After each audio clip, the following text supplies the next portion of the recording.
you ever lain awake at night, replaying a conversation you wish had gone differently?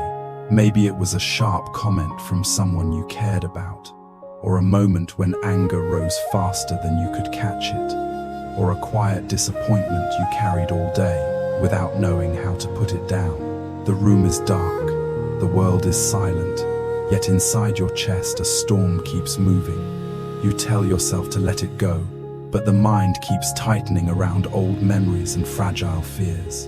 Imagine this instead. You close your eyes, and the weight on your shoulders begins to loosen. A soft breath rises and falls within you like a tide. Your thoughts stop pulling you into battle. Your heart stops bracing for impact. A gentle calm begins to gather around you the way dawn gathers around a quiet temple in the mountains. Tonight, you are going to enter that calm. Tonight, you are going to discover Zen principles that help you become emotionally unshakable. Not by escaping life, but by learning how to meet it with clarity, compassion, and inner steadiness. These teachings come from the Buddha, from ancient monasteries, and from the lives of ordinary people who learned how to transform suffering into wisdom.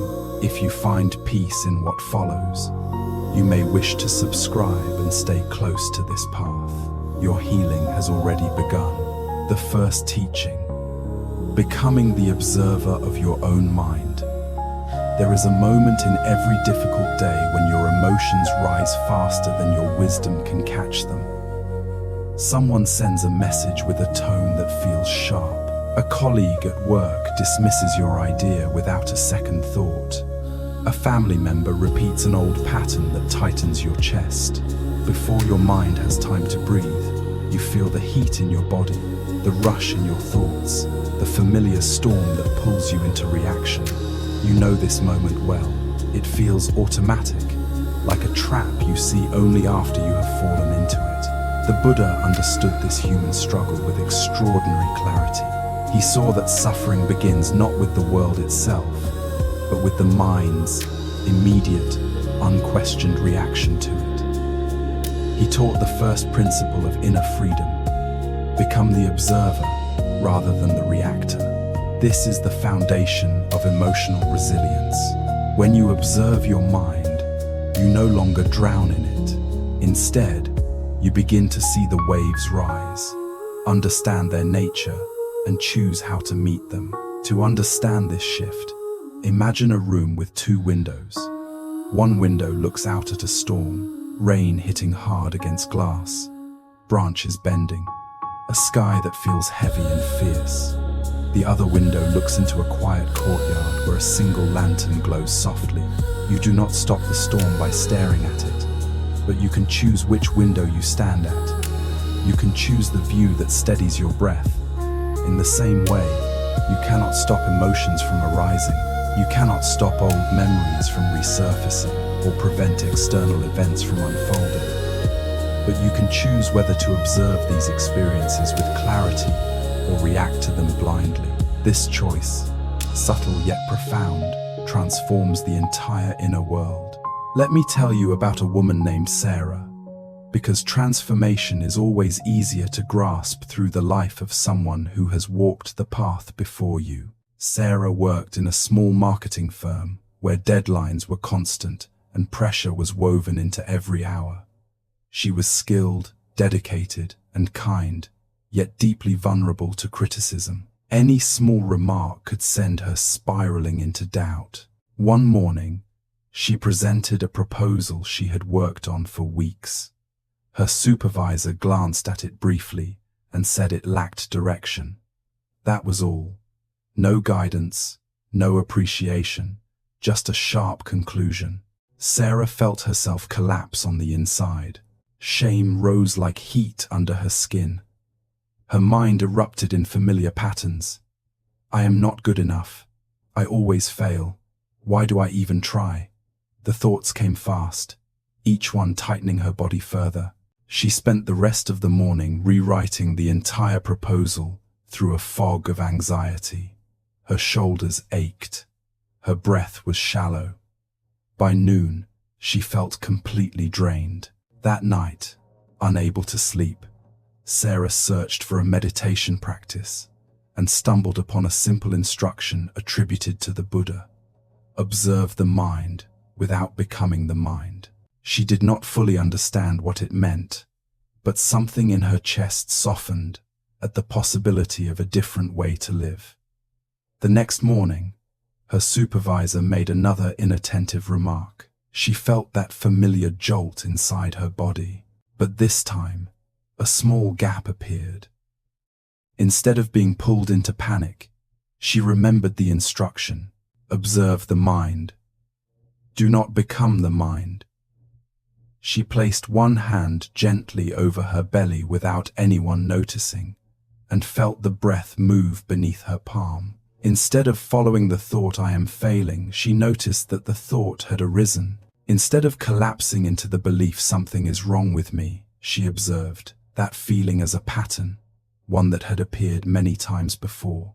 The shift was slight but powerful. She felt herself step 1 inch back from the emotion. That 1 inch changed everything. It was the first taste of what the Buddha called bare knowing. Seeing without being consumed, witnessing without getting lost. The Buddha taught that thoughts and emotions are like visitors. They appear, stay for a time, and pass away. Trouble begins when we mistake these visitors for who we truly are. When anger arises, most people say, I am angry. When fear rises, they say, I am afraid. But the truth, seen clearly, is different. The mind experiences anger, but you are not the anger. The mind experiences fear, but you are not the fear. You are the awareness that sees all of this. To help his students understand this, the Buddha used simple images. He said, the mind is like a river. Thoughts move like water across its surface. Some currents run strong and fast. Some move quietly and gently. But none of them stay. None of them define the river. In the same way, no emotion, no thought, no memory defines who you are. You are the river itself, spacious, ever-flowing, ever-changing, beyond any momentary wave. When you begin to observe the mind like this, you become emotionally unshakable, not because storms stop coming, but because you stop mistaking the storms for yourself. Sarah began practicing this each day. When anxiety surged, she noted anxiety is present. When self-doubt whispered through her mind, she noted self-doubt is arising.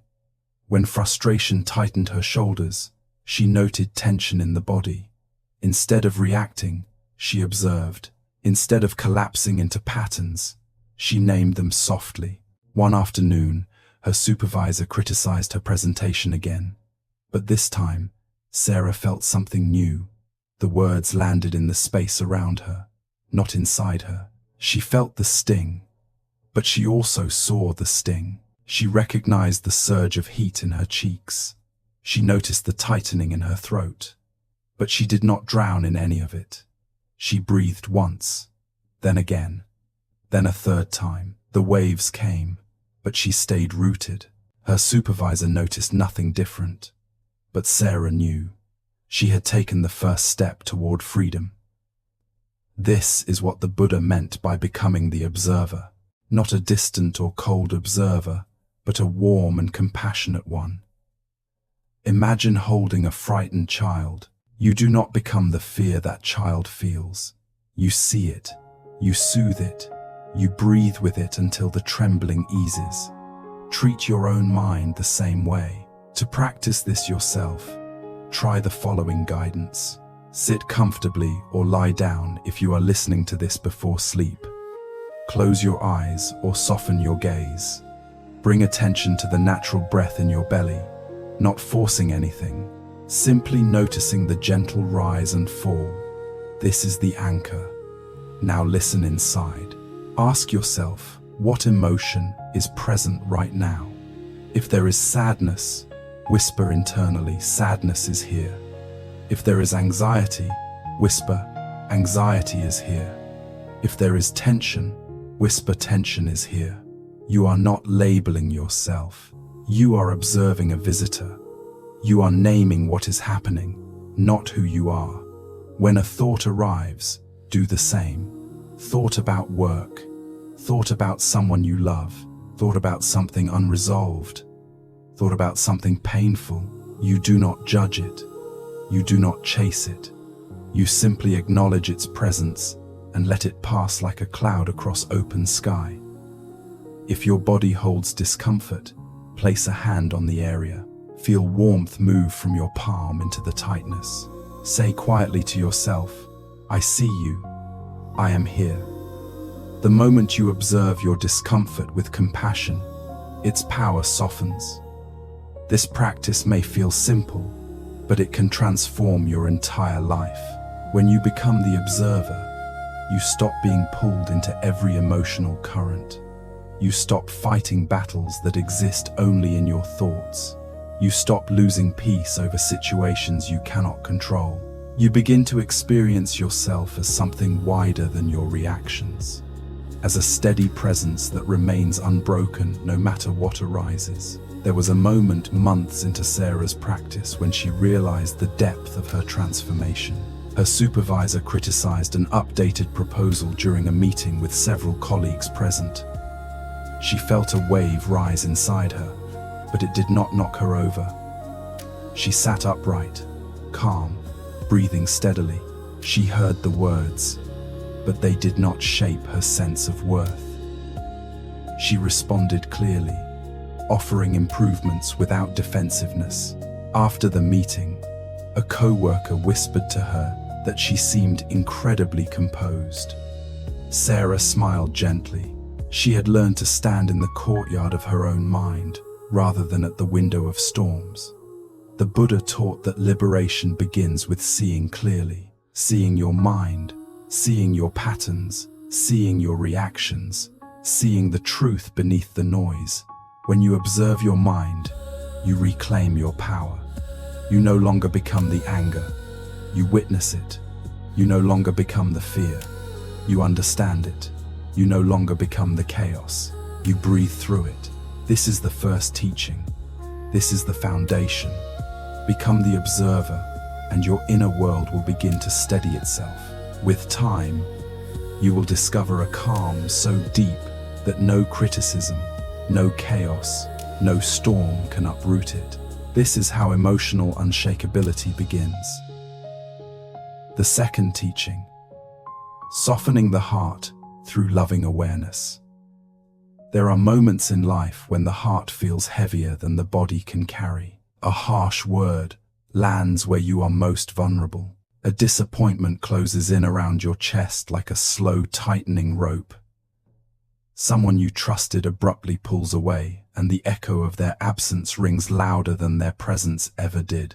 In these moments, the mind is not the only place where suffering lives.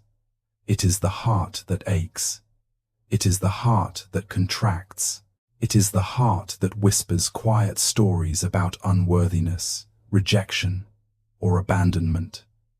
The Buddha saw this clearly. He taught that the mind can only become unshakable when the heart becomes soft. Not weak, not passive, but soft in the way water wears down stone. Soft in the way compassion disarms fear. Soft in the way presence dissolves old wounds. He called this softening of the heart the cultivation of loving awareness, a quality that transforms emotional pain into understanding. Before we explore how this teaching works, imagine a simple scene. You are standing at the edge of a lake just before sunrise. The air is still cool. Mist hovers above the water.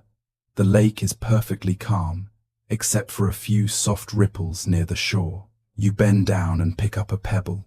When you drop it into the water, the ripples expand outward with gentle circles that seem endless.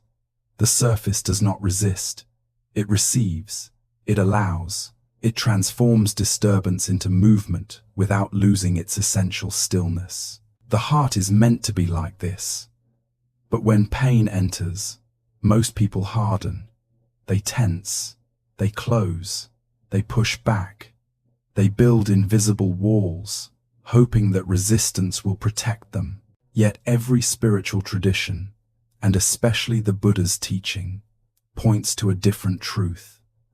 Hardness shatters easily, softness endures. Let me share the story of Marcus, a young man who carried emotional armor without realizing it. Marcus worked as a project coordinator in a busy tech company. He was competent, reliable, respected by his team, yet constantly anxious. Small interactions shook him. A delayed message from a friend made him uneasy. A colleague speaking with a slightly firm tone made him wonder if he had done something wrong. He spent most days feeling like he was standing on thin ice, waiting for it to crack. One evening, after a stressful week, Marcus attended a mindfulness class his therapist had recommended. The teacher, an elderly monk with a gentle voice, spoke about the nature of the heart. He said that emotional suffering arises not only from external circumstances, but from the way we close the heart in response to them. He guided the class through a practice of placing one hand on the chest and breathing slowly into the feeling beneath the palm. Marcus was skeptical. He had dealt with anxiety for years.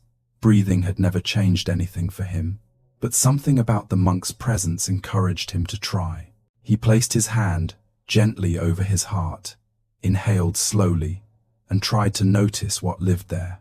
At first, nothing seemed to happen. Then he felt a faint ache, like the echo of an old bruise. He breathed again. The ache grew clearer. It spread like a wave. For a moment, he wanted to pull his hand away. The discomfort felt too vulnerable, too raw. But the monk spoke again, reminding the class to stay kind, to stay patient, to stay present. Marcus felt tears rising, not dramatic tears, just a quiet welling of emotion that had been trapped beneath layers of tension for years. He realized, perhaps for the first time, that his constant anxiety was not just fear of the world. It was his heart bracing against pain it had never been allowed to feel. The Buddha taught that the heart softens when awareness touches it gently, not with force, not with judgment, but with steady presence. Loving awareness is the capacity to meet your own suffering the way a wise friend would.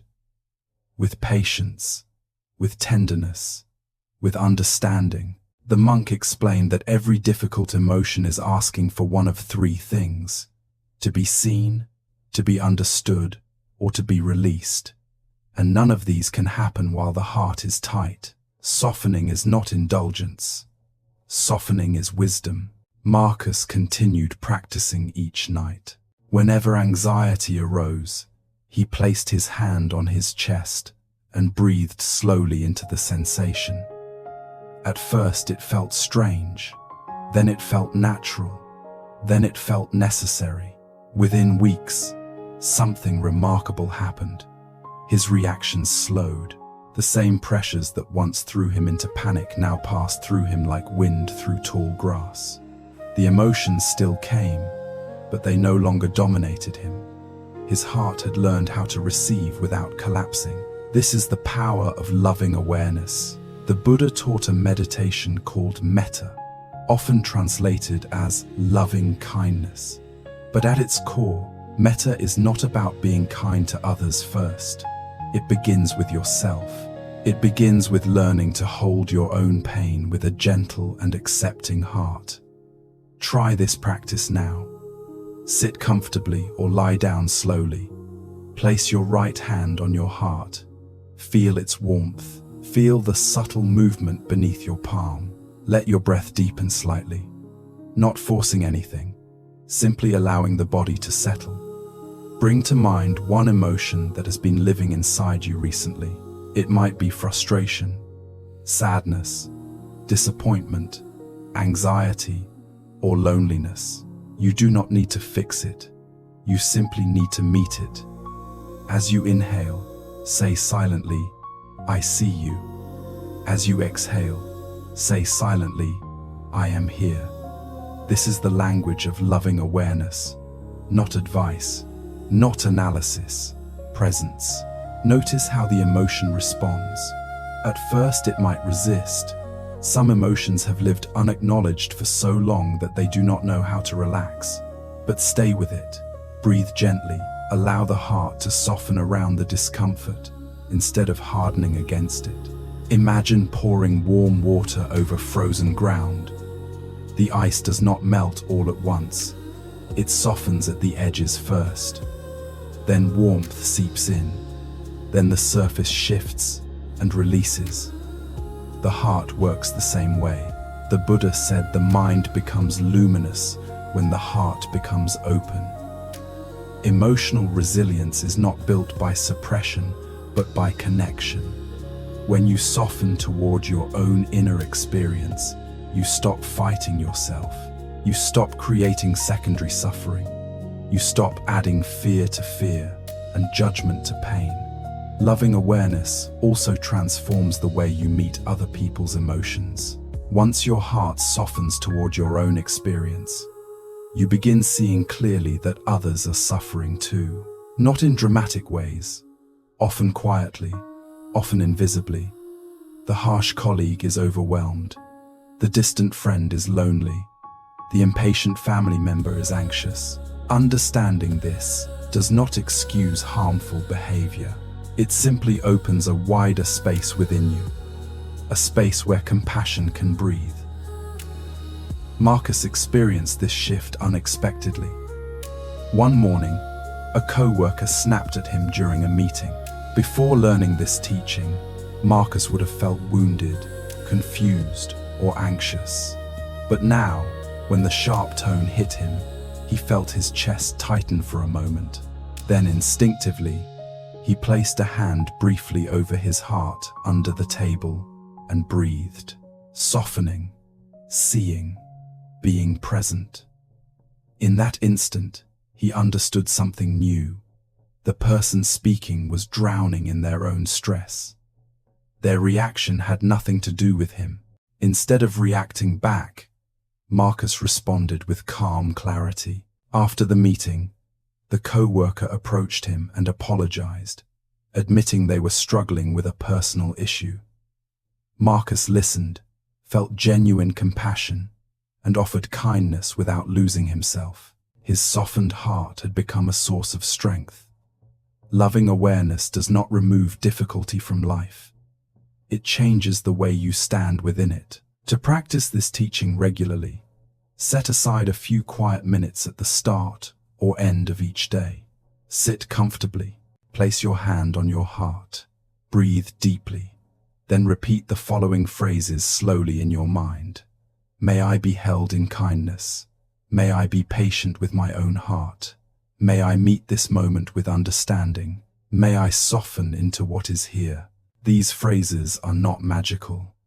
They are a doorway.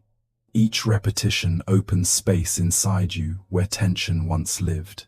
Each word reminds the heart that it no longer needs to armor itself for survival. Emotional unshakability does not come from becoming hard. It comes from becoming spacious. It comes from allowing emotions to rise and fall within a heart that knows how to stay open without being overwhelmed. This is the essence of the second teaching. A softened heart is a strong heart. A gentle mind is an unshakable mind. When loving awareness becomes your foundation, suffering loses its grip. You begin walking through life with clarity, compassion, and quiet confidence. You become like the lake at dawn, steady beneath every ripple. This softness is not a weakness, it is the highest form of strength. The third teaching. Returning to the body through the anchor of breath. There comes a moment in every inner journey when observing the mind and softening the heart are no longer enough on their own. The mind sees clearly, the heart begins to open, yet the body still holds stories. Tight shoulders, restless hands, a stiff jaw, a heaviness in the belly. These sensations often speak the truths we refuse to say aloud. They are the echoes of old fears, the residue of hidden disappointments, the weight of emotions we never learned to release. The Buddha understood this intimately. He taught that the breath is the bridge between mind and body. When the mind is restless, the breath reveals it. When the heart is aching, the breath reflects it. When the body is carrying tension from unspoken narratives, the breath tightens around it. But the breath is not only a mirror, it is also a doorway.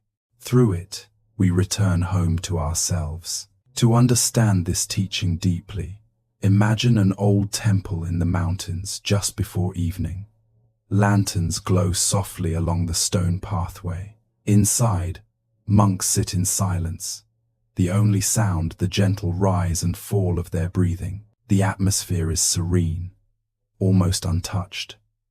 But even more striking is the steadiness in their posture. They are rooted, unshaken, not because life is absent of suffering, but because they have learned to rest inside the breath. Let me share the story of Lisa, who discovered this teaching during one of the most turbulent periods of her life. Lisa worked as a nurse in a busy hospital. Her days were filled with urgency, unpredictable emergencies, and emotional exhaustion. She cared deeply for her patients, but over the years, she had lost the ability to care for herself. She often woke with tension already in her chest, as if she had run a long race in her dreams. She moved through her days in a state of constant alertness. Her mind observed her stress. Her heart softened when she remembered to breathe kindly. But her body still reacted as if every moment were a threat. One night, after a particularly difficult shift, she sat in her car, unable to drive. Her breath felt trapped in her chest. Her arms trembled slightly. She was not in danger, yet her body was convinced that she was. She closed her eyes, placed her hand on her belly, and realized something profound. She had been trying to heal her mind and heart, but she had forgotten to include the body in her healing. The next day, she visited a meditation center near her neighborhood.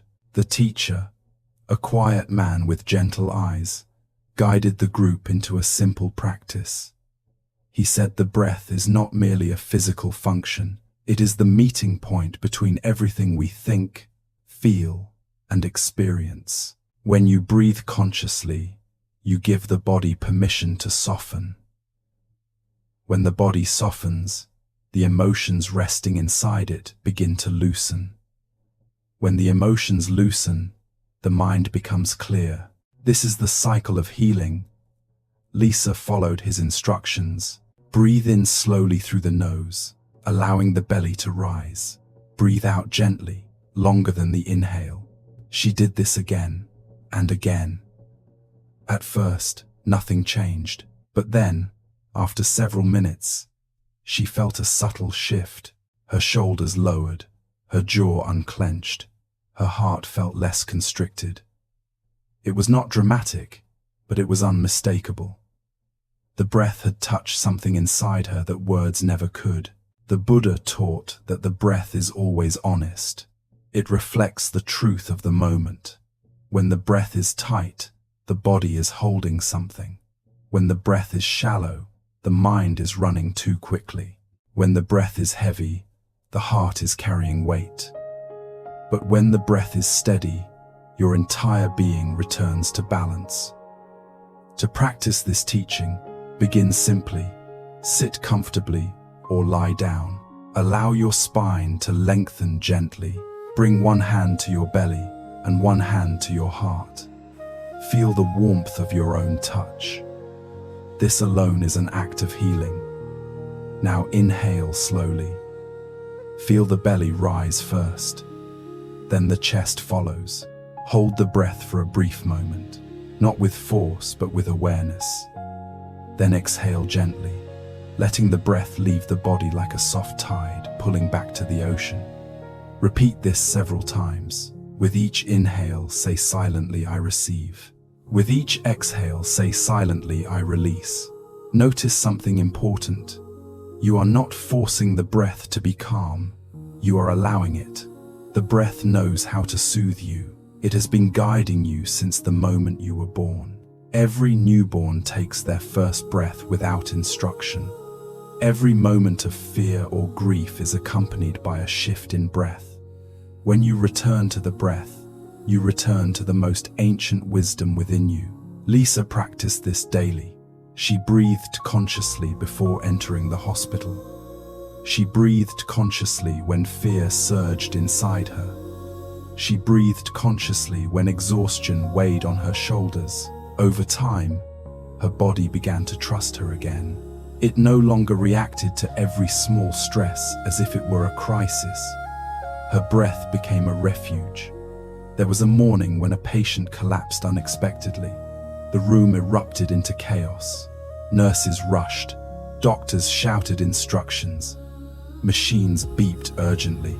Lisa felt the familiar surge of adrenaline. But then, in that instant, she remembered her breath. She inhaled deeply. She exhaled slowly. She felt her feet on the ground. Her hands steadied. She moved with clarity.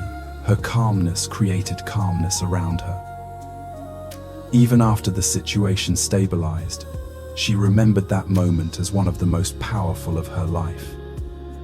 The breath had become her anchor. This is why the Buddha taught anapanasati, the mindfulness of breathing, not as a relaxation technique, but as a path to freedom. The breath is always present. You do not need special conditions to practice. You do not need perfect silence or beautiful surroundings. You only need awareness. The breath teaches us three things. First, everything changes. Every inhale rises, every exhale falls. Nothing stays the same. This truth softens the mind's need to control. Second, holding on always creates suffering. When you force the breath or cling to it, tension builds. When you release, ease returns. Third, spaciousness exists inside you. The breath reveals it. You are not trapped inside your thoughts or your emotions. With each inhale and exhale, space opens. These teachings are not philosophical ideas. They are lived truths. Try this now. Bring attention to your belly. Notice how the inhale creates expansion. Notice how the exhale creates release. If emotions arise, let them ride the breath. If tension appears, breathe into it gently. If tiredness comes, allow the breath to cradle it. The breath does not fight what arises. It accompanies it. It stays. It holds. It carries. This is loving awareness in motion. There is another story, quieter, but equally revealing. David, an overworked father, found himself overwhelmed by small moments. His daughter spilling juice on the table, his wife asking a simple question while he was distracted, the dog barking when he needed silence. Each moment irritated him more than it should have. One evening he shouted abruptly, surprising even himself. Later that night, feeling regret, he sat alone and remembered something he had once heard. When in doubt, return to the breath. He closed his eyes. He breathed slowly. With each breath, he felt layers of tension dissolving, memories of stress, hidden frustrations, unspoken worries. The breath held them all gently. For the first time in months, he felt spacious, not empty, but open. The next morning, when his daughter spilled cereal on the floor, he felt the familiar surge of irritation. But instead of reacting, he breathed. The irritation softened before it reached his voice. His daughter looked up and saw calm where there used to be tension.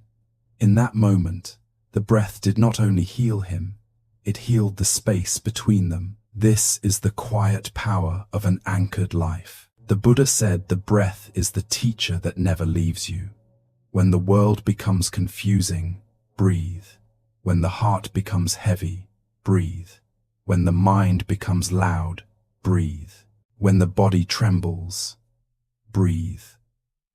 Each breath is a return to yourself. This is the third teaching. When you return to the body through the anchor of breath, you become grounded, you become clear, you become steady. Emotional storms may still rise, but you no longer fear them. You breathe through them. You remain rooted like a tree whose branches sway but whose roots hold firm. With the breath as your anchor, the path ahead becomes brighter. The fourth teaching, letting go of the stories that keep you suffering. There is a moment in every emotional struggle when you are no longer fighting the situation itself. You are fighting the story your mind has woven around it. Someone forgets to reply to a message, and the mind whispers they do not care about you. A loved one seems distant for a single day, and the mind concludes something is wrong. A small mistake at work becomes, I always ruin everything. One difficult conversation becomes, I am impossible to love. The Buddha taught that pain is inevitable, but suffering is what the mind adds to pain. The mind creates narratives, interpretations, assumptions, predictions, and these stories tighten the heart far more than the original experience ever did. In this teaching, we learn to recognize these stories, to release them gently, and to return to the truth of the present moment. To enter this teaching deeply, imagine a quiet village at the foot of a mountain. There is a river that runs through it, calm during most seasons but wild after rainstorms. Villagers learned long ago that when the river swells, it carries branches, leaves, and debris. They understood that to cross safely, they must see the water clearly, rather than be distracted by what floats on the surface. Your mind is this river. Thoughts and stories are the debris. When you mistake the debris for the river itself, you lose your way. When you see clearly, you walk with confidence. Let me tell you the story of Min, a gentle, spirited man who had spent most of his life trapped in narratives he never questioned. Min worked as a school counselor, guiding students through academic stress and family conflict. He was patient, kind, and deeply empathetic. Yet beneath his calm demeanor, he carried a storm of old beliefs. Beliefs planted by childhood wounds that had grown into thick vines wrapping around his adult life. Min had been raised by a father who demanded perfection. A single mistake resulted in hours of cold silence.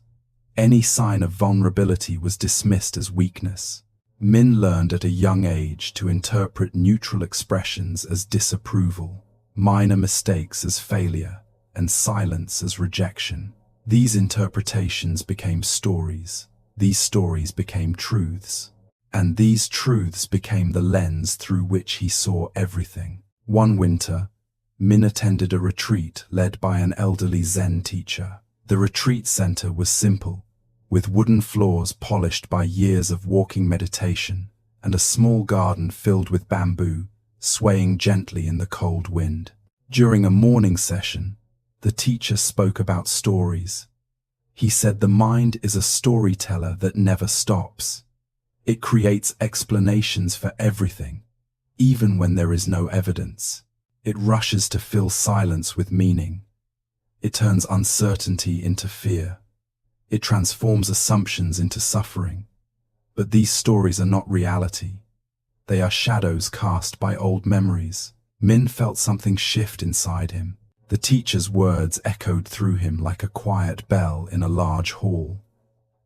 Later that day, during silent meditation, Min noticed a familiar pattern rising. A colleague had sent a short message earlier with a blunt tone. Min's chest tightened. His mind whispered, "He is disappointed in you. He thinks you are not doing well." The story built quickly. It felt real. It felt personal. Until he remembered the teacher's words. Observe the story. Do not become the story. Min placed one hand on his belly and breathed slowly, allowing awareness to spread gently through his body. For the first time, he saw the story forming as it happened. Instead of believing it instantly, He noticed how it arose from old conditioning. He realized that the message said nothing about disappointment. The mind had supplied the interpretation. It was a story built from childhood echoes, not present truth. He whispered internally, "This is a story." Immediately, the tension softened, like a knot loosening one strand at a time. The Buddha taught that clinging to stories is like grasping a burning rope. The tighter you hold, the more you suffer. Release does not require force. It requires awareness. When you see clearly, you stop holding on. To practice letting go, we must first learn to identify the moment a story begins. Think of a recent situation that caused emotional pain. Perhaps someone did not respond quickly. Perhaps a friend cancelled plans. Perhaps a partner seemed distant. Ask yourself what actually happened and what your mind added on top of it. The event is one thing, the story is another. Most suffering comes from the second. The Buddha encouraged his disciples to question their narratives. Whenever fear, anger, or sadness arose, he advised them to ask 3 simple questions. Is this true? Is this helpful? Is this mine? These questions cut through the fog of interpretation. They bring you back to what is real. Try this now. Bring to mind a situation that has been weighing on your heart. Notice the story your mind tells about it. Then ask, is this the only possible meaning? Is this coming from the present or from the past? Is this story trying to protect me or imprison me? When you ask these questions gently, the story loosens its grip. Let me share another moment from Min's retreat. On the second day, the teacher guided a walking meditation through the bamboo garden. The wind rustled softly through the leaves, creating a natural rhythm that felt like breath. The teacher said, each step is an opportunity to drop a story. With every exhale, release a narrative that no longer serves you. With every inhale, return to the simplicity of being alive. Min walked slowly, feeling the ground beneath his feet. With each step, he released a story. I must be perfect. I must never disappoint. I must always be calm. I must earn love. He felt tears rise, gentle and warm.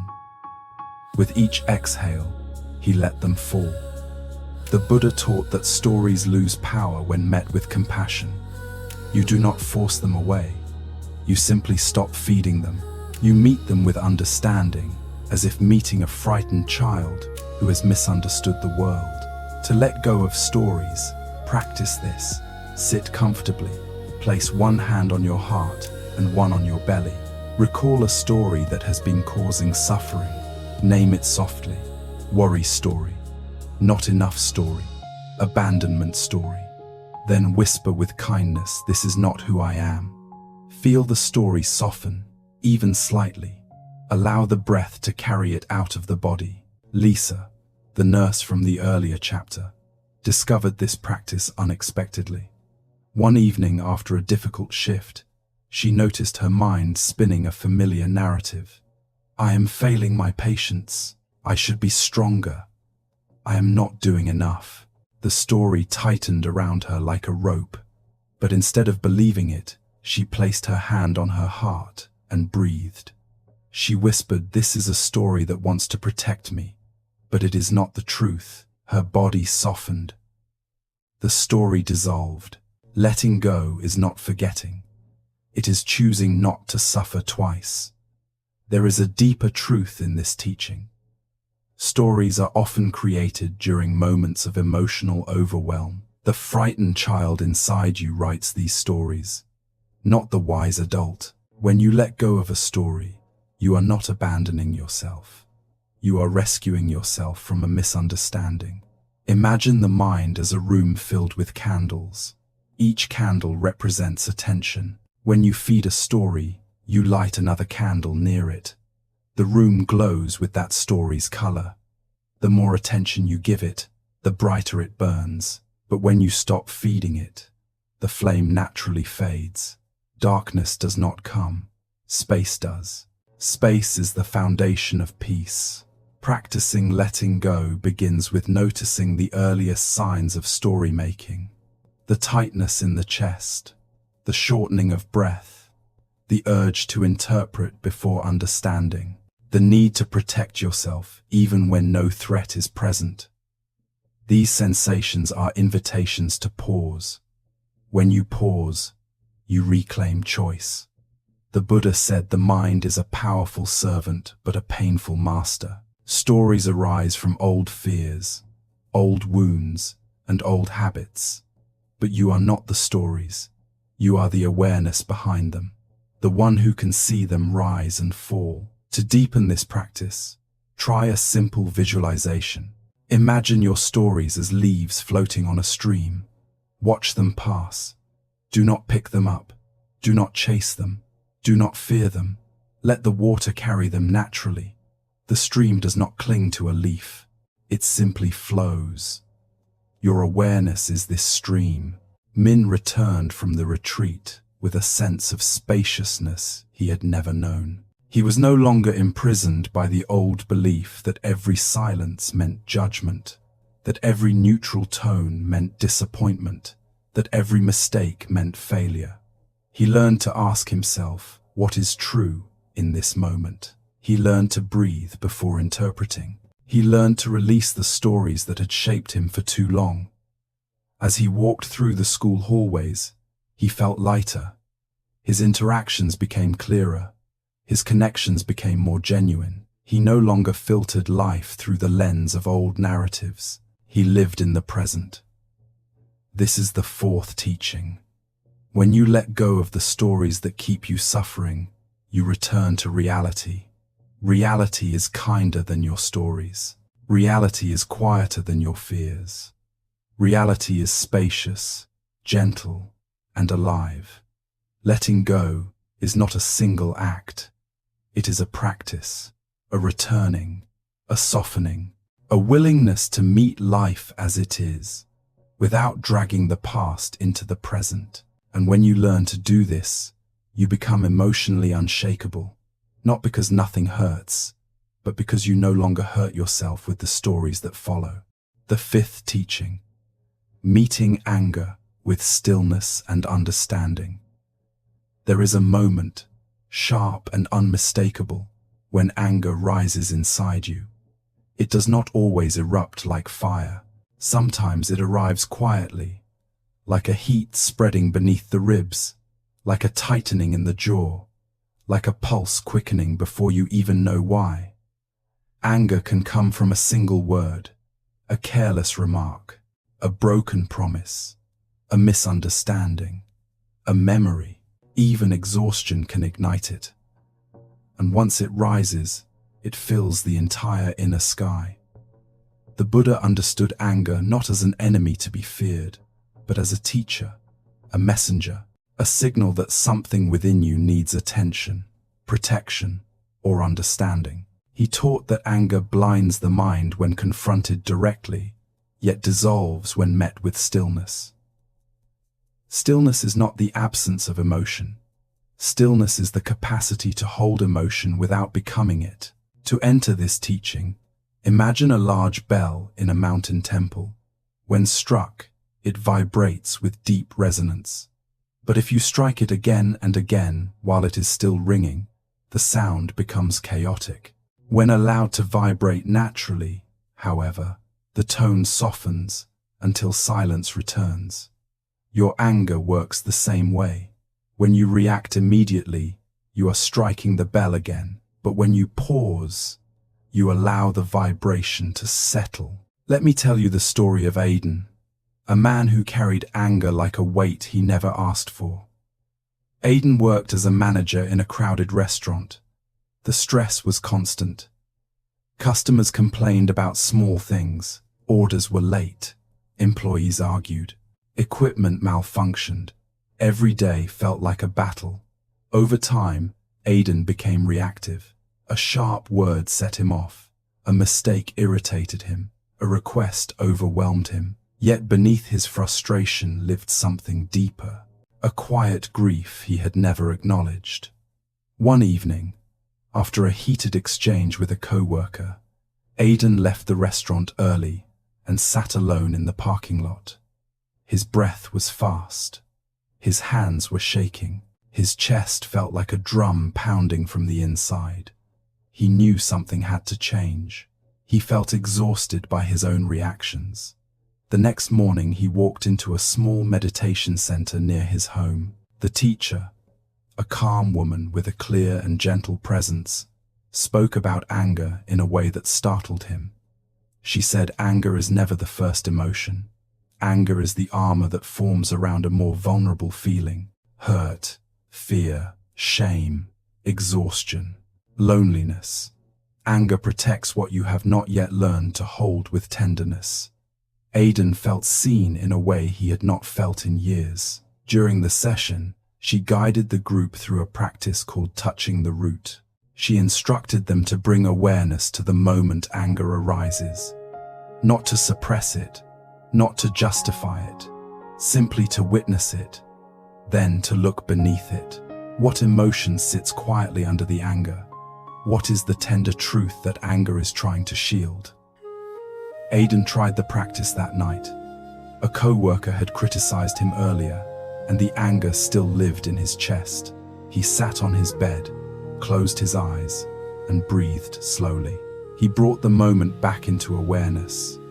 He felt the tightness in his jaw, the pressure in his chest, the heat in his face. He let the sensations speak. Beneath them, he found something unexpected. Hurt. Beneath the hurt, fear. Fear of not being respected. Fear of being judged as incompetent. Fear of failing. He whispered internally, "This is what anger is protecting." Suddenly the anger softened. It no longer felt like an enemy. It felt like a frightened child banging on the door for attention. The Buddha taught that anger dissolves when met with understanding. Understanding is not intellectual, it is experiential. It is the moment you realize the storm is not the sky. The fire is not your identity. The emotion is not your worth. Anger is a visitor asking to be seen, not a permanent resident. The teacher taught Aidan another practice called cooling the fire. When anger arises, breathe into the lower belly. Consciously slow the exhale. Let the breath cool the heat of the body. Do not attempt to fight the anger. Instead, create a space wide enough for it to loosen naturally. Aidan tried this at work. An employee made a careless mistake during a busy hour, and the familiar flame rose quickly. His body tensed, his jaw clenched, his breath shortened. But instead of reacting, he placed his hand briefly on his belly and breathed deeply, in through the nose, long exhale through the mouth. The heat softened. His voice softened. The moment passed without conflict. His co-worker apologized with sincerity. Aidan felt something shift inside him. A small victory, but a real one. The Buddha compared anger to a burning coal. If you pick up the coal to throw it at someone, you burn yourself first. Every reaction causes harm not only to the relationship but to the one who reacts. When you begin to understand this, you stop picking up the coal. You learn to let it fall to the ground. But letting go of anger does not mean abandoning your boundaries. Stillness is not submission. Stillness is power. When the mind is calm, you can speak clearly. You can set limits. You can express your needs without aggression. You can say no with compassion. Anger arises when boundaries have been crossed, but wisdom arises when boundaries are held without hostility. The teacher told the group a story of two monks walking along a river. They encountered a woman who needed help crossing. The older monk carried her across, then continued walking. Hours later, the younger monk exploded with frustration. "Why did you carry her? That goes against everything we practice." The older monk smiled gently and said, "I put her down hours ago. Why are you still carrying her?" Aidan felt those words enter him like water into dry soil. He realized that much of his suffering came not from the events themselves, but from carrying them long after they had passed. Every insult, every mistake, every stressful moment lived inside him far longer than needed. To practice releasing anger, try this simple method. Sit comfortably, bring attention to the chest or belly, wherever the emotion appears. Inhale slowly. As you exhale, imagine placing the anger gently on the ground beside you. Say silently, "I release what is no longer serving me." Repeat until your body softens. You are not pushing the anger away. You are setting it down. Over the following months, Aidan practiced this each day. Slowly, he became more patient, more grounded, more compassionate. Not because life became easier, but because he no longer met every challenge with fire. He met it with clarity. One afternoon, a major crisis erupted in the restaurant. An oven malfunctioned, orders piled up, customers complained loudly. In the past, Aidan would have exploded, but this time, something different happened. He felt the anger rise, but he also felt the space around it. The breath guided him. His mind remained clear. His team noticed. They followed his steadiness. The crisis resolved smoothly. Later that night, Aidan sat in his car and realized he had not been shaken. The fire had arisen, but he had not fed it. He felt strong in a way he had never felt before. This is the essence of the fifth teaching. Anger is not an enemy. Anger is energy that asks to be understood. When you pause, breathe, and look beneath the surface, you transform anger into wisdom. You turn fire into warmth. You turn reaction into presence. The Buddha taught that the one who conquers anger with patience becomes undefeatable. This does not mean avoiding conflict. It means approaching conflict with a mind that is steady, a heart that is open, and a body that is grounded. To deepen this teaching, try these daily reflections. Ask yourself, what anger tried to protect today? Ask yourself what emotion lived beneath that anger. Ask yourself how the breath responded. Ask yourself what softened when you became still. When you meet anger with stillness, you become emotionally unshakable, not because you suppress your feelings, but because you understand them. Not because you avoid confrontation, but because you respond from wisdom rather than fear. Not because you stop caring, but because you care in a deeper and wiser way. This is how the journey continues. With each breath, with each moment of awareness, with each act of compassion toward your own heart. This is the fifth teaching. The sixth teaching. Standing firm in the middle of uncertainty. There are seasons in life when everything feels uncertain. Plans change without warning. Relationships shift in ways you did not expect. Health falters. Opportunities appear and disappear. Even your own emotions move like clouds across an unsettled sky. In these moments, the ground beneath your feet feels thin and unstable. You wake in the morning with a sense of heaviness, not because something terrible has happened, but because nothing feels solid. The mind searches for control. The heart longs for certainty. The body tightens in anticipation of the next blow. The Buddha understood this experience deeply. He taught a quality called equanimity, the ability to remain steady in the middle of change. Equanimity is not indifference. It is not cold detachment. It is the strength of a mountain that remains unmoved by shifting winds. It is the depth of an ocean that stays calm beneath rising waves. It is the realization that uncertainty is not a threat, but the nature of all things. Before exploring how to cultivate equanimity, imagine a large tree on a hillside. Its branches sway wildly during storms, bending in every direction, but its roots reach deep into the earth. No matter how fierce the wind, the tree stands. It adapts, it moves, but it does not break. Your mind becomes this tree when equanimity is present. You feel every emotion, every disappointment, every moment of joy and sorrow, but you do not lose yourself within them. To bring this teaching to life, let me tell you about Elena, a woman who lived for years in a state of anxious anticipation. Elena worked as a freelance designer. Her income was unpredictable. Some months she had more clients than she could handle. Other months she wondered how she would pay her bills. Each time a client delayed payment or changed direction, Elena felt panic rise inside her. Her chest tightened, her thoughts spiraled. Uncertainty felt like a personal failure. Beyond work, her relationships followed a similar pattern. She feared abandonment. She tried to predict emotional changes before they happened. She read between lines that were not there. She worried constantly about what might go wrong. The weight of anticipation exhausted her. One evening, after a particularly difficult week, Elena attended a Dharma talk at a local meditation center.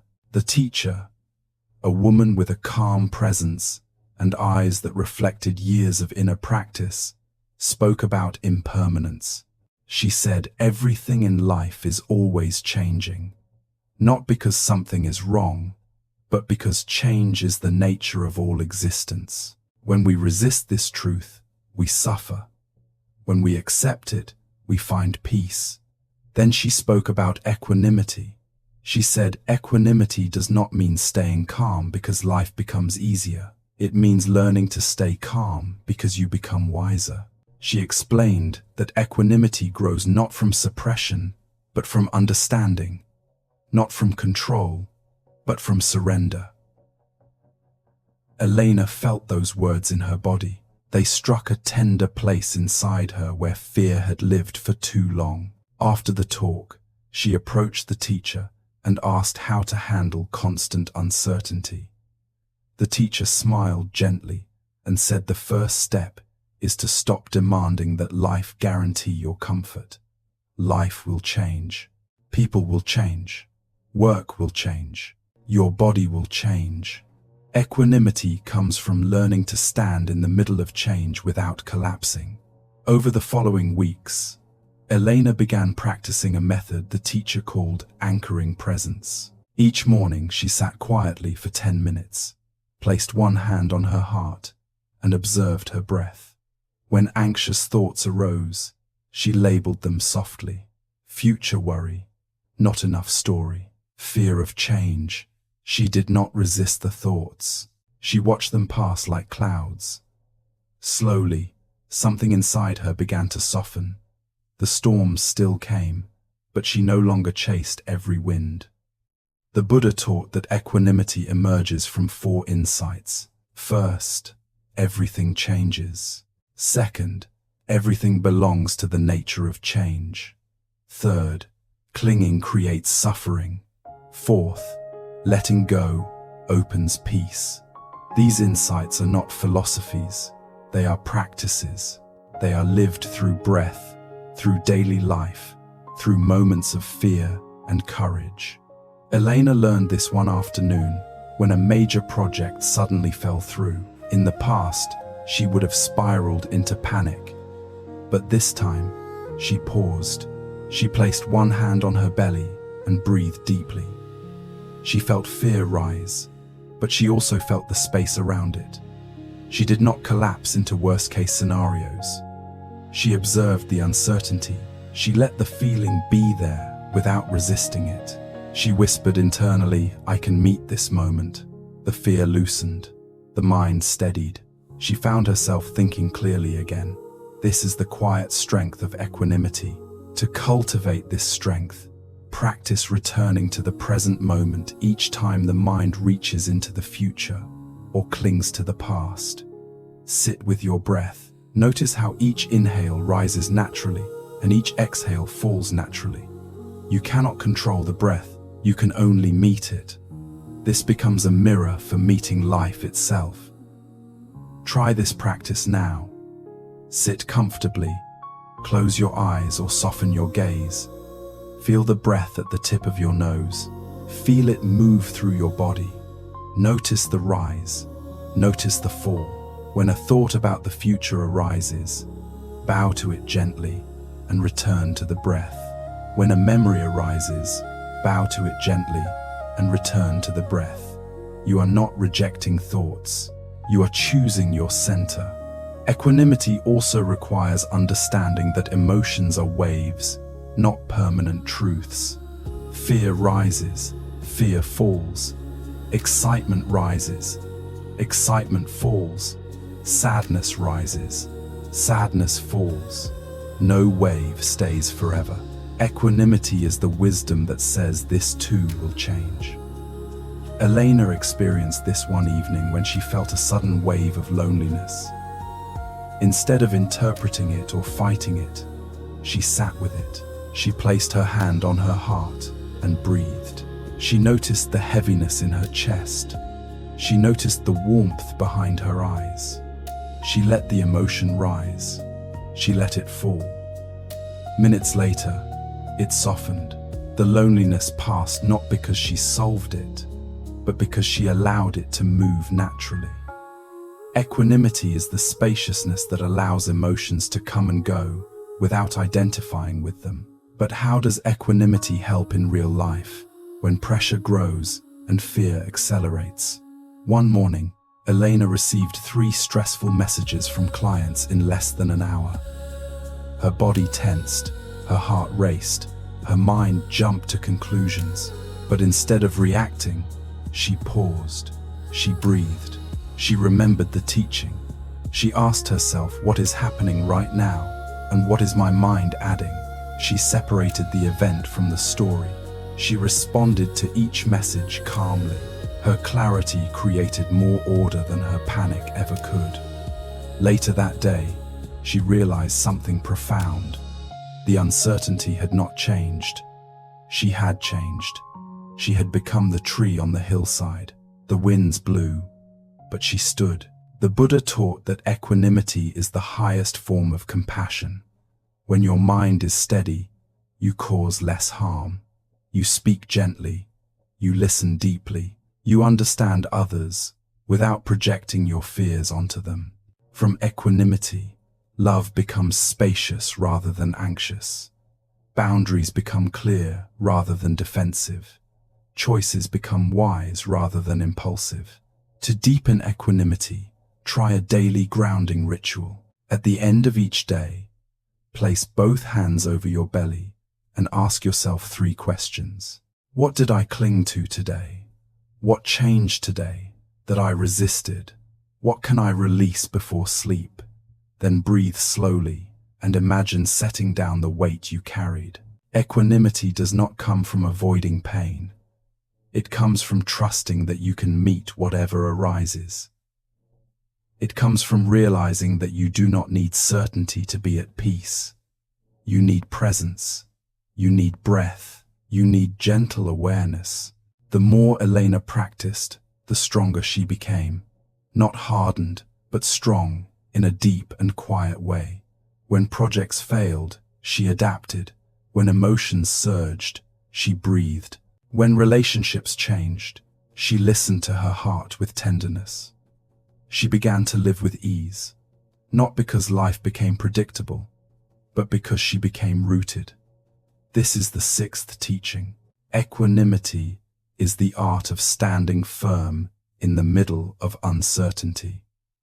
When you learn this art, you become unshakable, not by controlling life, but by trusting yourself. Your breath is your anchor. Your presence is your refuge.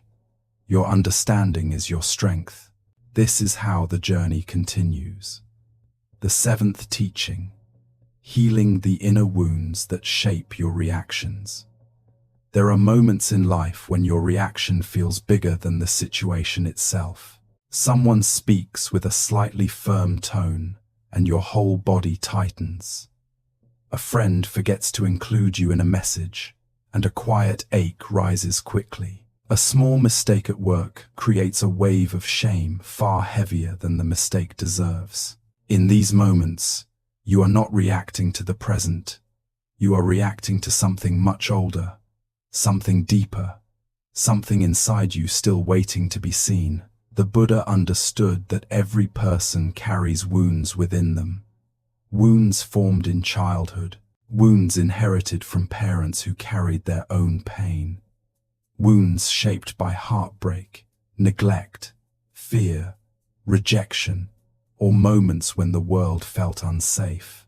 These wounds do not disappear simply because time passes. They live quietly in the body. They whisper through your reactions. They shape how you interpret the world. They pull you into old patterns long after the original pain has ended. To enter this teaching, imagine a lake at dusk. The water looks calm, almost untouched, yet beneath the surface lie branches, stones, and old objects settled over years. When wind moves across the lake, the ripples disturb what lies below. In the same way, daily life stirs the hidden memories and emotions you carry.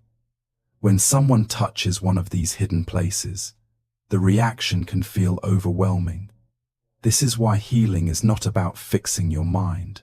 It is about tending to the places inside you that were never given warmth. Let me tell you the story of Hana, a woman who struggled for years without understanding why small interactions hurt so deeply. Hana worked in a warm and supportive office. Her colleagues admired her dedication. Yet she often felt fragile. If a co-worker spoke abruptly, she felt wounded for days. If someone cancelled a plan, she immediately wondered what she had done wrong. Her reactions felt uncontrollable. She often cried alone, then felt ashamed for being so sensitive. One evening, after a difficult day, Hana attended a meditation group.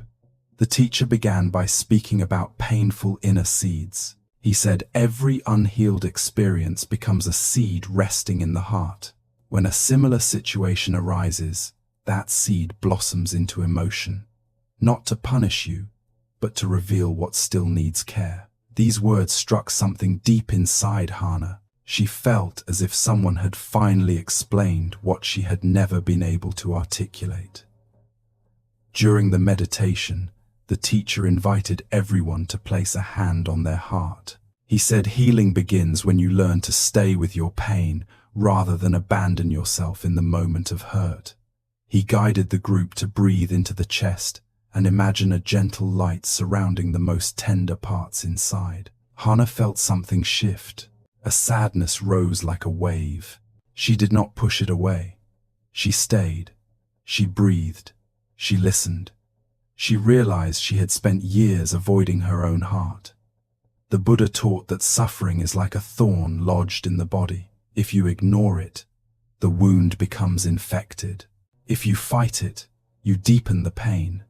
But if you meet it gently, you can remove the thorn and allow healing to begin. To understand your wounds, you must be willing to turn inward, not with judgment, not with shame, with compassion. Over the following weeks, Hana began practicing what the teacher called inner listening. Each time she felt a strong emotional reaction, she paused. She placed a hand on her heart and asked softly, what part of me is hurting right now? She discovered that beneath her anger lived fear. Beneath her sadness lived loneliness. Beneath her overthinking lived an old belief that she was easy to forget. These discoveries were not comfortable, but they were liberating. For the first time, she saw that her reactions were not signs of weakness. They were signals of what needed healing. The Buddha taught that awareness is the first medicine. When you bring gentle attention to your wounds, they soften. When ignored, they harden. When judged, they deepen. When held with compassion, they release. One afternoon, Hana received a message from a friend cancelling plans. A familiar sinking feeling appeared immediately. Her mind began creating stories. She was not important. She was being abandoned. She had done something wrong. But instead of believing the stories, she paused. She placed her hand on her chest. She breathed. She whispered, "I am here. I will not leave you." A warmth spread through her body. The reaction softened. The ache loosened. She saw clearly that her friend had simply been tired, not rejecting her. For the first time, she felt a small freedom inside. To practice healing your inner wounds, try this simple method. Sit comfortably. Place your hand on your heart. Breathe slowly into the space beneath your palm. Recall a recent moment when you felt hurt or reactive. Ask softly what emotion lives beneath this reaction. Do not analyze. Feel. When the emotion reveals itself, say silently, "I am here with you." Continue breathing until your body softens. This practice reprograms the deepest layers of your emotional body, not through force, but through presence. Inner wounds often live in the body. Tight shoulders may hold memories of criticism. A tight jaw may hold years of unspoken anger. A heavy belly may hold fear of abandonment. The breath becomes a bridge to these places. When you breathe consciously into the body, you invite healing. The Buddha reminded his followers that healing is not instant. It unfolds slowly, like a flower opening to sunlight. The petals do not rush. They open when they feel warmth, safety, and time. Hana continued practicing inner listening for months. Gradually, she felt lighter. Her reactions softened. She no longer panicked when someone used a firm tone. She no longer collapsed into stories of being unwanted. She still felt emotions, but they no longer swallowed her. She noticed that kindness toward herself changed the way she interacted with others. Compassion radiated naturally through her voice, through her presence, through her decisions. Healing your wounds does not mean forgetting your past. It means transforming your relationship with it. Your past becomes a teacher rather than a prison. Each wound becomes a doorway to deeper wisdom.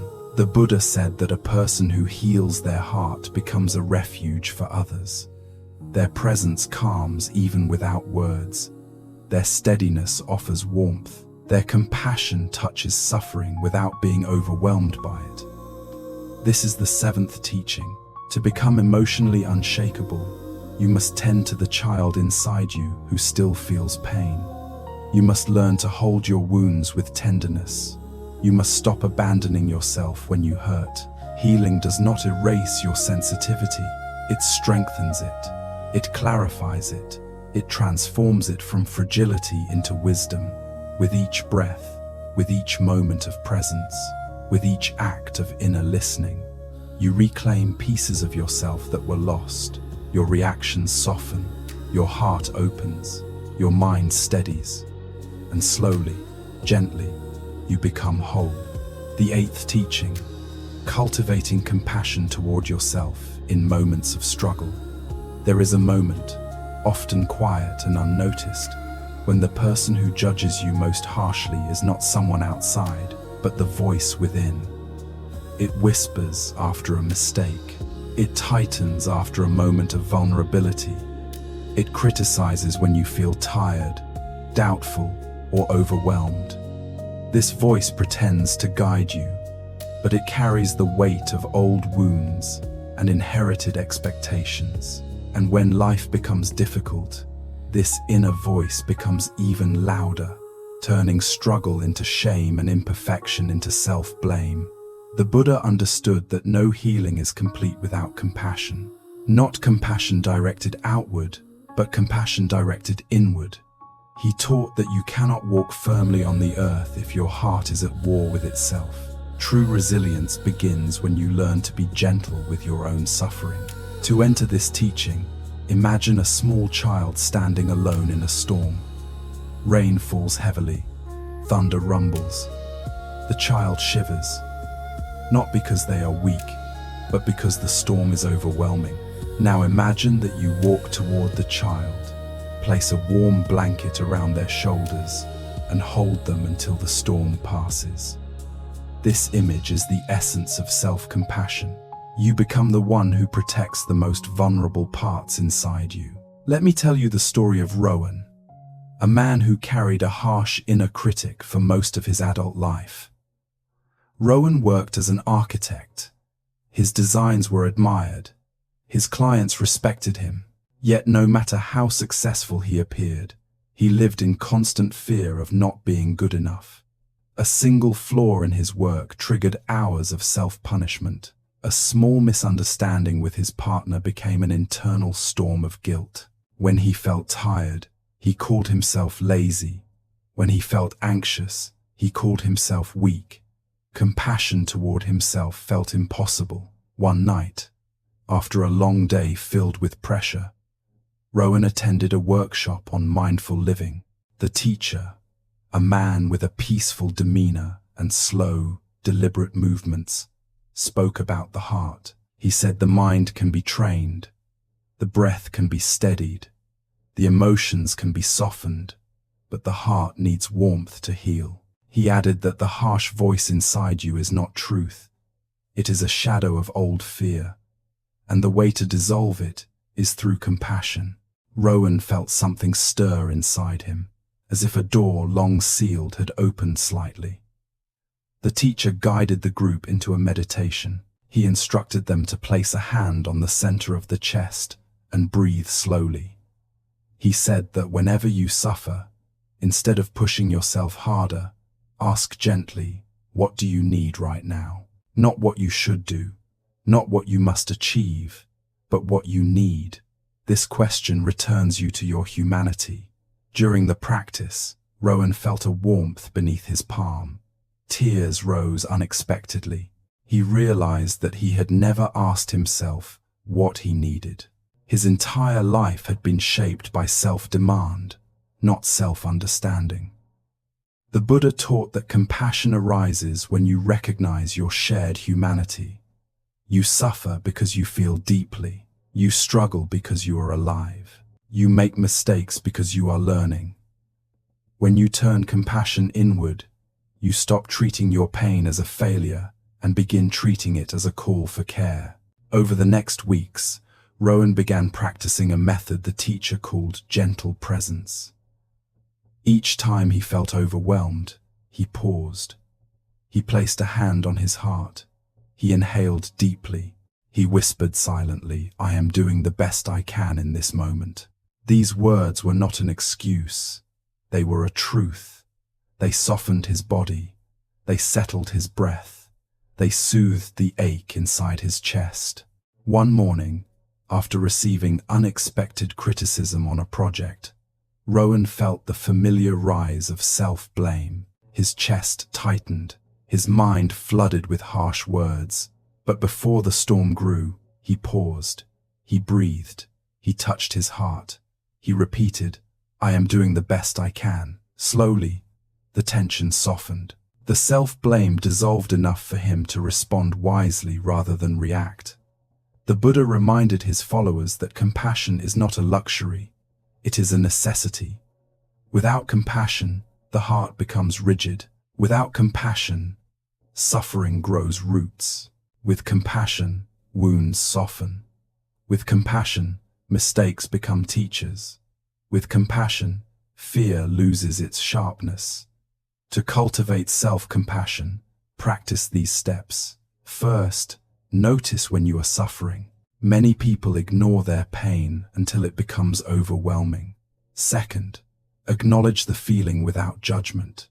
Say internally, "This is hard for me." Third, offer yourself the same kindness you would offer a friend. Place a hand on your chest. Breathe slowly. Whisper a phrase of comfort. Try this now. Sit quietly. Bring to mind a moment from today that caused you stress or discomfort. Place your hand on your heart. Breathe gently into that place. Say silently, "I deserve kindness in this moment." Repeat until the body softens. Self-compassion is not about avoiding responsibility. It is about giving yourself the strength to meet challenges without collapsing. When your heart feels supported, you respond with clarity instead of fear. One evening, Rowan experienced a breakthrough. He had made a mistake on a project that required hours of correction. Instead of spiraling into shame, he paused. He breathed. He offered himself kindness. And something remarkable happened. His mind became more focused. His body relaxed. The mistake that once would have ruined his entire day became a simple task to fix. Compassion creates space inside you. In that space, wisdom grows. The Buddha said that a compassionate heart is like soft earth. When rain falls, it absorbs. When seeds drop, they grow. When storms pass, the ground remains. This is how the heart becomes resilient, not through hardness, but through softness. Self-compassion also transforms your relationships. When you stop criticizing yourself harshly, you stop projecting harshness onto others. When you treat your own suffering gently, you listen more deeply to the suffering of those around you. When you allow yourself to be imperfect, you allow others to be human. Rowan noticed this transformation. He became more patient with his partner, more understanding with his colleagues, more forgiving with friends. His tenderness toward himself radiated outward naturally. This is the 8th teaching. To become emotionally unshakable, you must learn to stand with yourself, not against yourself. You must offer the heart the warmth it was denied. You must become your own refuge. When struggle arises, place your hand on your heart and whisper, "I am here with you." This simple act can change your entire life. The 9th teaching. Setting boundaries without closing your heart. There is a moment familiar to many people when the heart says one thing but the mouth says another. Someone asks for help when you are exhausted, and you say yes, even though your body quietly begs for rest. A friend speaks harshly, and you stay silent to avoid conflict. A co-worker pushes their responsibilities onto you, and you carry them because you fear disappointing others.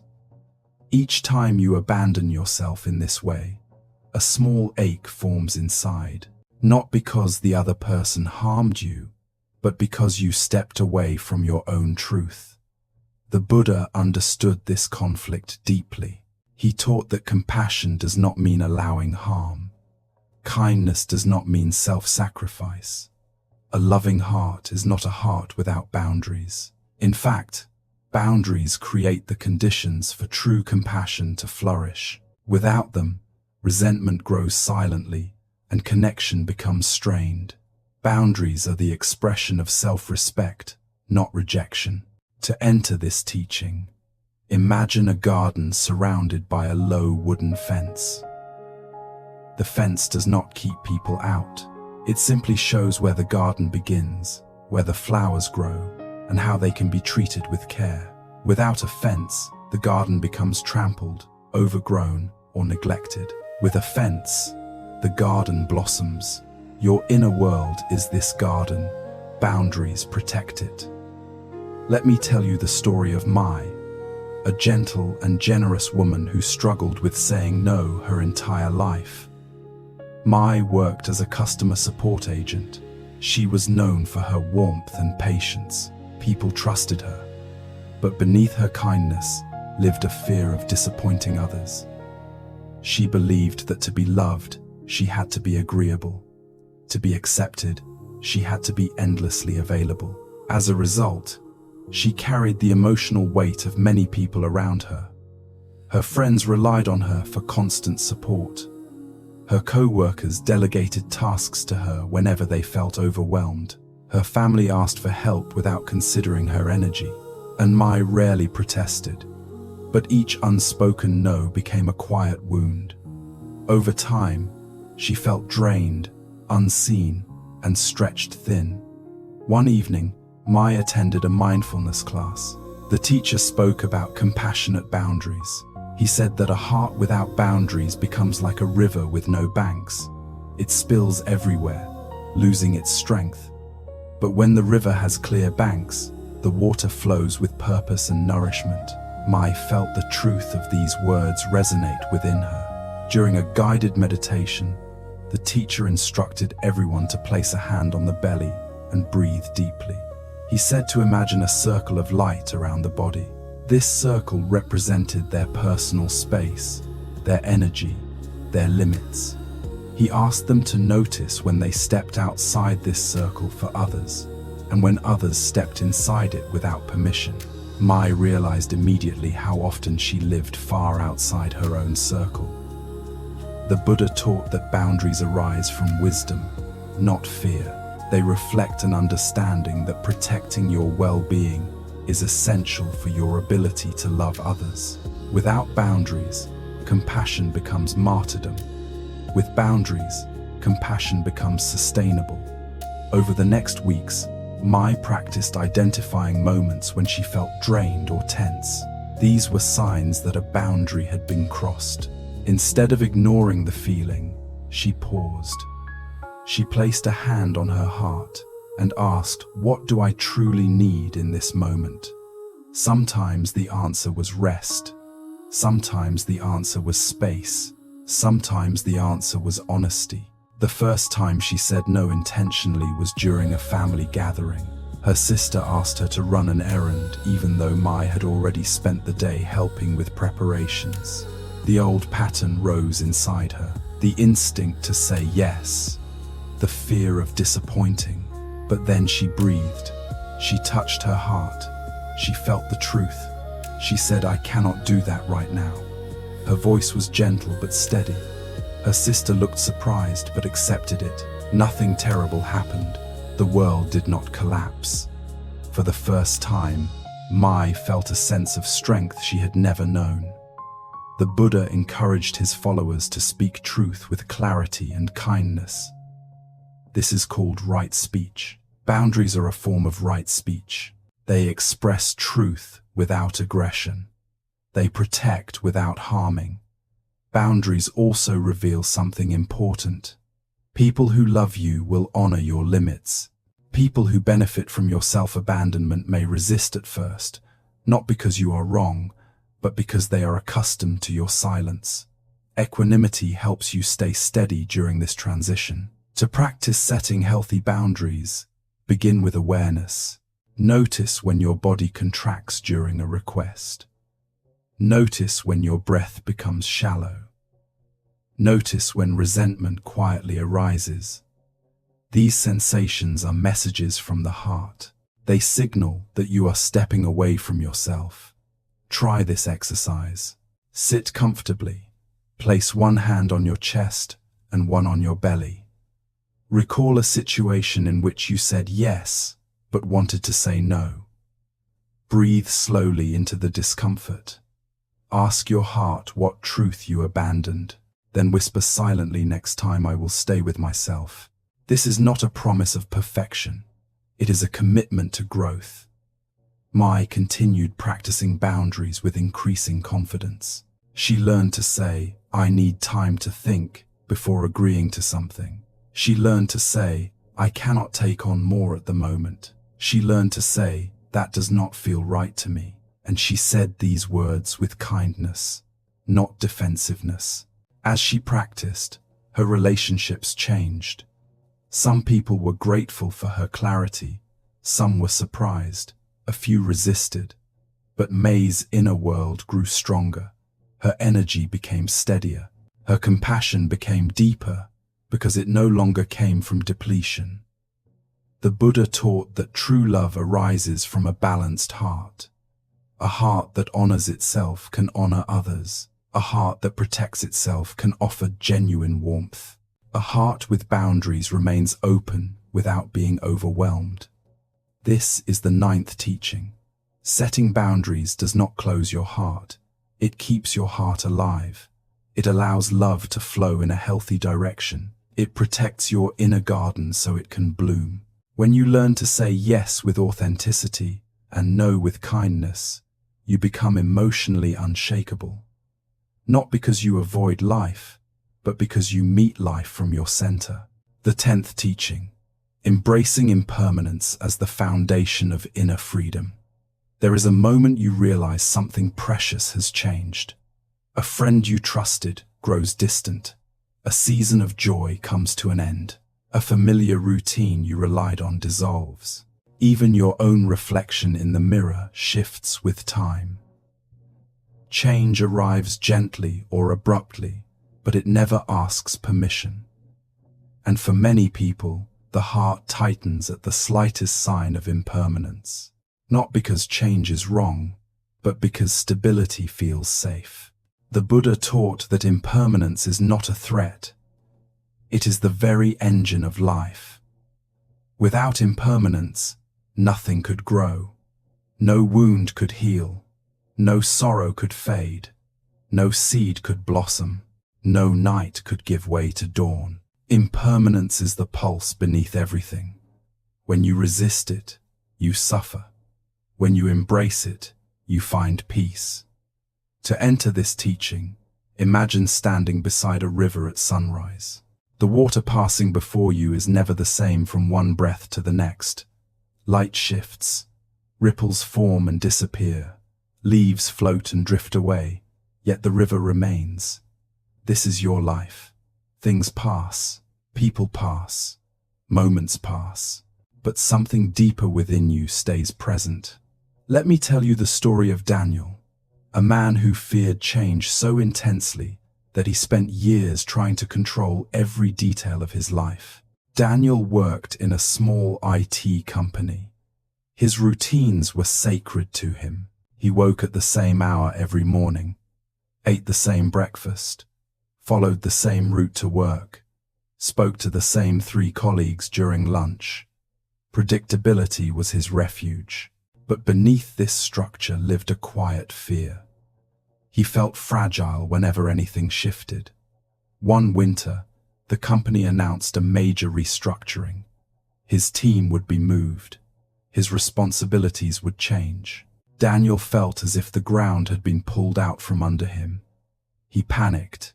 His breath tightened. His thoughts raced. He assumed everything was falling apart. His mind built stories of loss and catastrophe. He felt powerless. A co-worker invited him to a meditation group. Daniel resisted at first, but desperation loosened him. He attended one evening. The teacher spoke slowly and clearly. She said most suffering comes not from change, but from clinging. Clinging to how things used to be. Clinging to who we used to be. Clinging to how others used to behave. She added that clinging is a misunderstanding. Nothing in this world remains fixed long enough to grasp. Daniel felt something shift inside him. A small but profound opening. The teacher guided the group into a meditation on impermanence. She asked them to observe the breath, to notice how every inhale ends, how every exhale ends.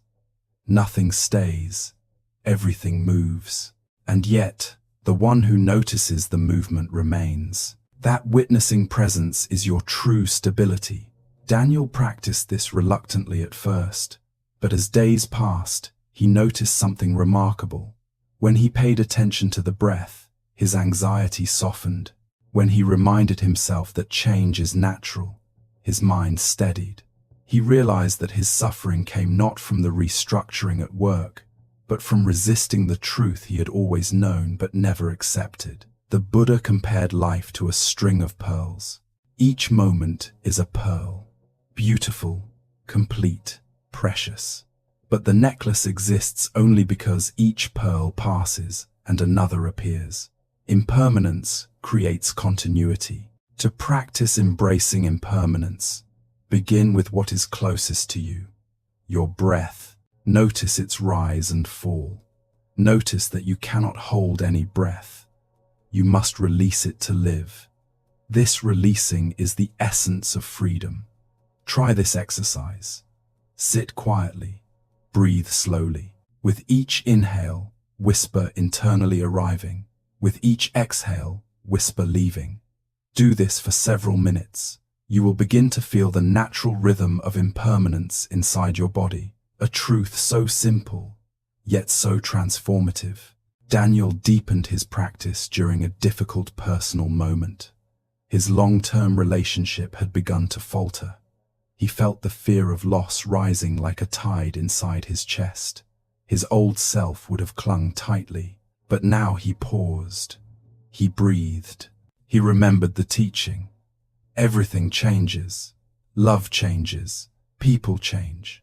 He sat with the reality that even beautiful things are not meant to stay unchanged. They are meant to be experienced, cherished, and allowed to evolve. He felt sadness. He allowed it. He felt gratitude. He allowed that too. Because equanimity is not absence of emotion. It is the ability to feel everything without losing yourself. Impermanence becomes painful only when you confuse temporary moments with permanent identity. You are not who you were a year ago, not who you were 10 years ago, not who you will be tomorrow. This truth is not frightening when seen clearly. It is liberating. If you are not fixed, neither is your pain, neither are your patterns, neither are your fears. The Buddha taught that embracing impermanence leads to a profound insight. Nothing can truly be owned. Not people, not outcomes, not moments. You can love deeply without possession. You can work sincerely without attachment. You can live fully without clinging. This is where freedom begins.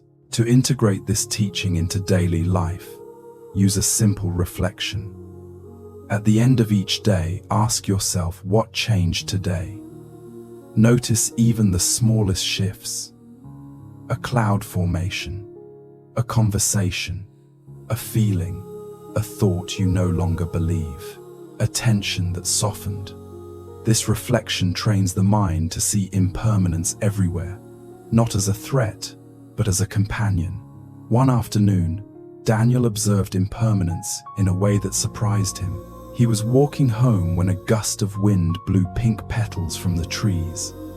They scattered beautifully through the air, landing gently along the sidewalk. In the past, Daniel would have felt sadness at the falling petals, mourning the end of their bloom. But now he saw their beauty in motion. Their purpose was not to remain, their purpose was to fall. He realized then that life becomes more beautiful when you stop demanding it to stay the same. Impermanence also helps you forgive. People who hurt you were not the same people they are today. You who suffered are not the same person either. The wound changes. You change. The world changes.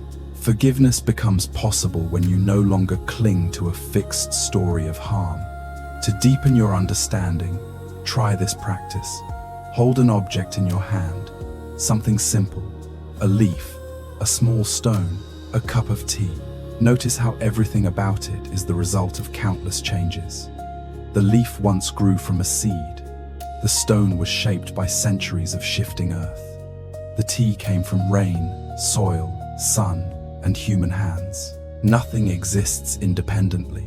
Nothing is permanent. Everything is part of a dance. Your life is part of this dance. Daniel found peace not because his circumstances improved, but because he stopped fighting impermanence. He learned to bow to change instead of resisting it. He learned to breathe through uncertainty instead of gripping tightly. He learned that impermanence is not loss, it is renewal. This is the 10th teaching. Freedom begins when you embrace the truth that everything changes.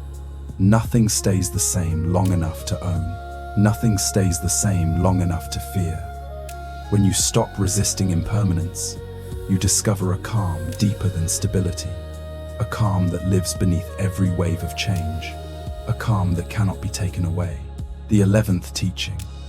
Returning to the present moment, the only place peace truly lives.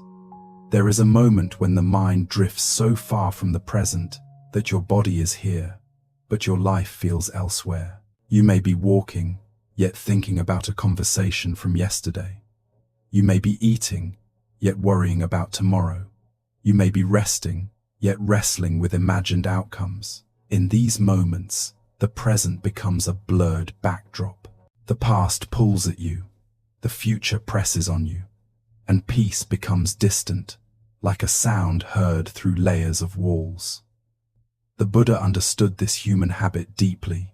He taught that the mind, left untrained, lives in two worlds that do not exist. One is the past, already gone. The other is the future, not yet born. Only the present moment is real. Only here does breathing happen. Only here does the heart soften. Only here does healing unfold.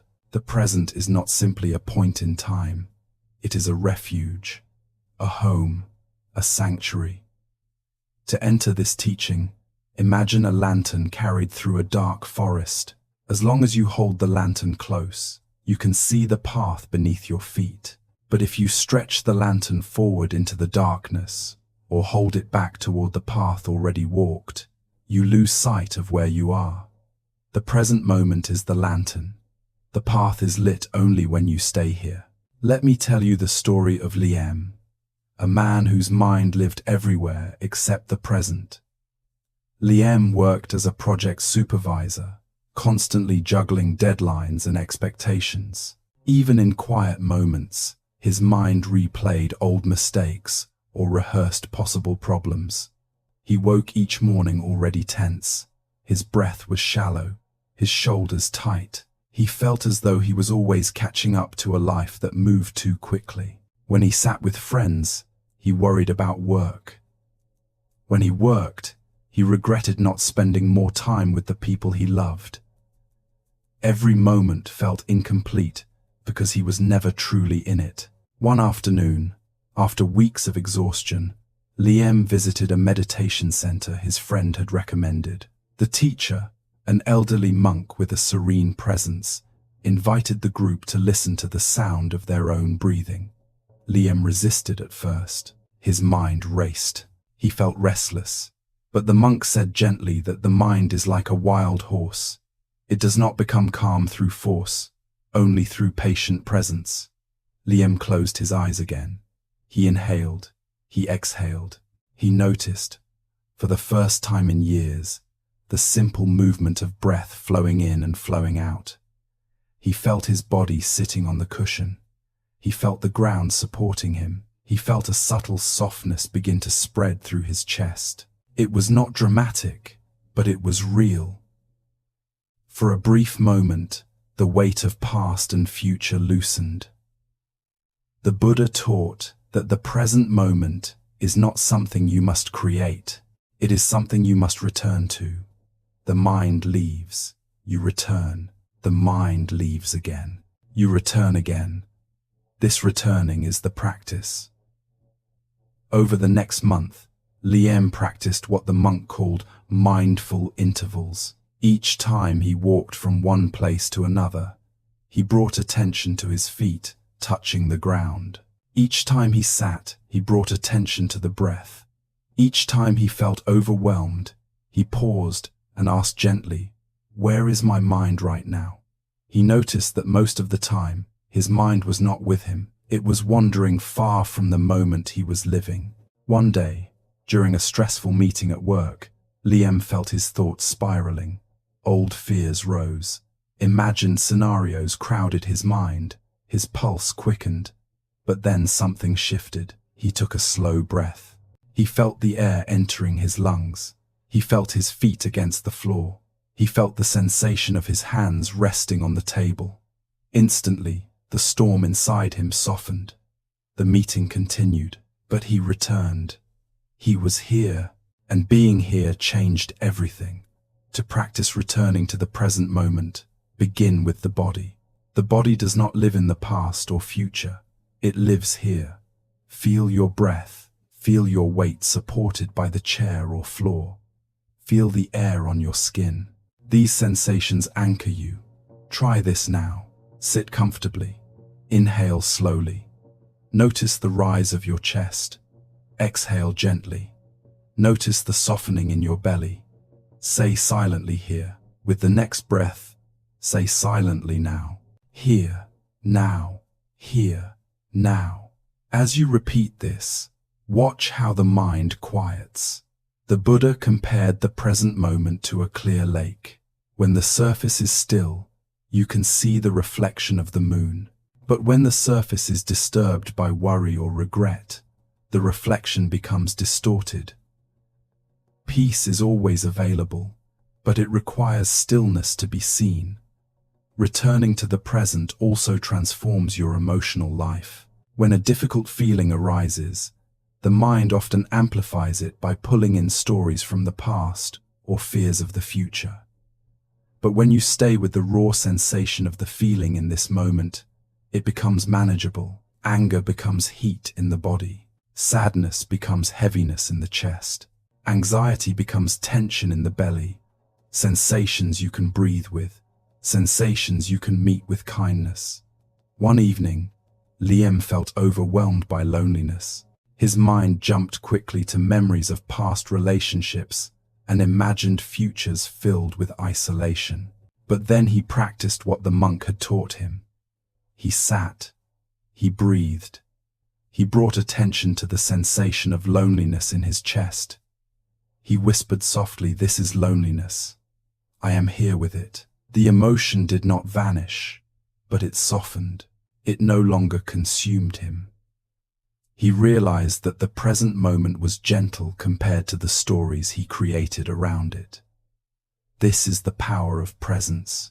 When you remain here, suffering becomes smaller than the mind feared.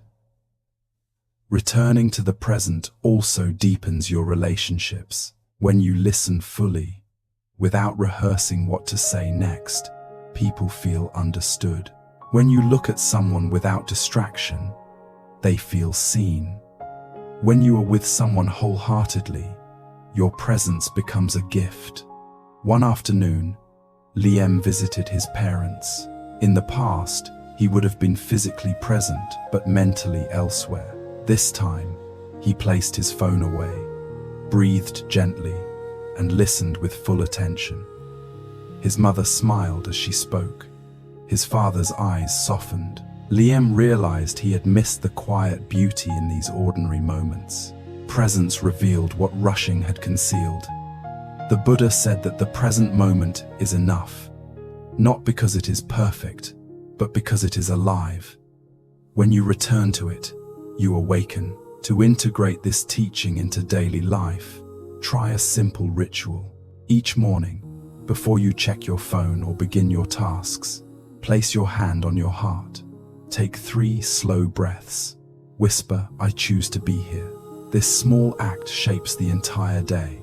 At night, reflect gently. When did I leave the present today? When did I return? Celebrate the returning. Do not judge the leaving. The practice is in the return. Liam continued this each day. Over time, he became steadier, softer, more alive. The past lost its grip. The future lost its threat. He no longer chased peace. He lived in the place where peace already existed. This is the 11th teaching. The present moment is the only home your heart will ever need. Return to it again and again. Here is where freedom lives. Here is where healing happens. Here is where you become unshakable. Conclusion. The path continues within you. As you reach the end of this journey, allow yourself a quiet breath. Not a breath to finish something, but a breath to recognize how far you have come. You have traveled through the landscapes of your mind, touched the tender spaces of your heart, softened the places where old wounds lived, faced the fire of anger, released the stories that once held you, returned again and again to the steady ground of the present moment. Each teaching has opened a new doorway. Each moment of awareness has brought you closer to the truth that peace is not something you earn, it is something you allow. The Buddha taught that awakening is not a destination. It is a continuous unfolding. You will still feel sadness. You will still face uncertainty. You will still be challenged by your patterns. But now you carry tools that soften the journey. You know how to breathe when the storm rises. You know how to listen to your inner child. You know how to let go. You know how to stay rooted even when everything around you shifts. As you rest tonight, imagine placing all 11 teachings beside you like small lanterns glowing softly in the dark. They will not remove every difficulty, but they will illuminate the path beneath your feet. And the more you walk with them, the steadier your steps become. When tomorrow arrives, try meeting just one moment with full presence. One breath, one pause, one act of kindness toward yourself. Let that be enough. Your healing continues from here.